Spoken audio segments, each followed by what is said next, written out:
బాబు. అంత భయం ఉన్నోళ్ళు అసలు దొంగతనానికి ఎందుకు వెళ్ళాలి? అది కూడా ఒకళ్ళిద్దరు కాదండి బాబు, ఏకంగా 5గురు వెళ్ళారు. నగలన్నీ సర్దేద్దామని పెద్ద ప్లానే వేశారు.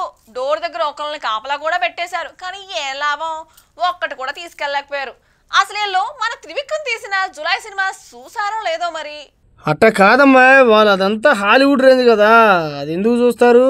హాలీవుడ్ లేదు కానీ గుడ్డు లేదు. సినిమా టైప్ లో కాకుండా ఇక్కడ వేరేలా జరిగిపోయింది. అదేంటో తెలుసుకోవాలనుందా?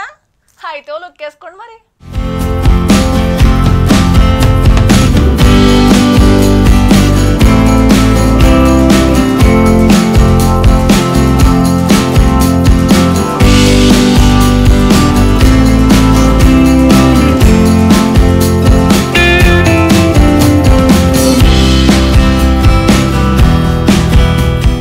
అమెరికాలోని కాలిఫోర్నియా నగరం. అదొక నగల దుకాణం. ఓ దొంగల ముఠ మొత్తం దోచేద్దామనుకుంది. ఆ షాపు ఓనర్ను బెదిరిద్దామని అనుకుంటే వాళ్లే బెదిరిపోయి లెగెత్తాల్సి వచ్చింది. దీనికి సంబంధించిన సీసీటీవీ వీడియో క్లిప్స్ ఇప్పుడు సోషల్ మీడియాలో చక్కర్లు కొడుతున్నాయి.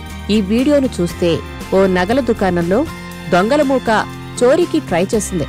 ఓ 4-5 ముఖాలకు ముసుగులు వేసుకుని చేతుల్లో ఆయుధాలు పట్టుకుని షాపులోకి ఎంటర్ అయ్యారు.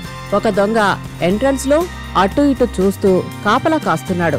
నగలను సర్దేసుకోవడానికి అన్ని ఏర్పాట్లు చేస్తుండగా షాక్ అయ్యే ఘటన జరిగింది.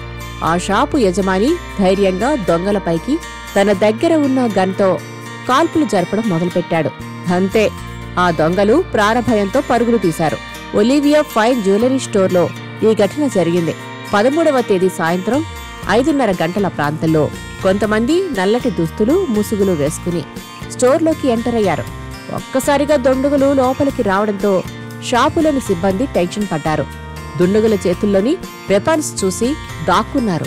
ఓ వర్కర్ వారిని అడ్డుకోవాలనుకున్నాడు, కానీ తర్వాత వెనక్కు తగ్గాడు. ఇంతలో అనుకోని షాక్. షాపు యజమాని తన లైసెన్స్డ్ రివాల్వర్ అందుకుని కాల్పులు జరిపాడు. అంతే, దెబ్బకు దొంగలు షాక్ అయిపోయి ప్రాణభయంతో పరుగందుకున్నారు.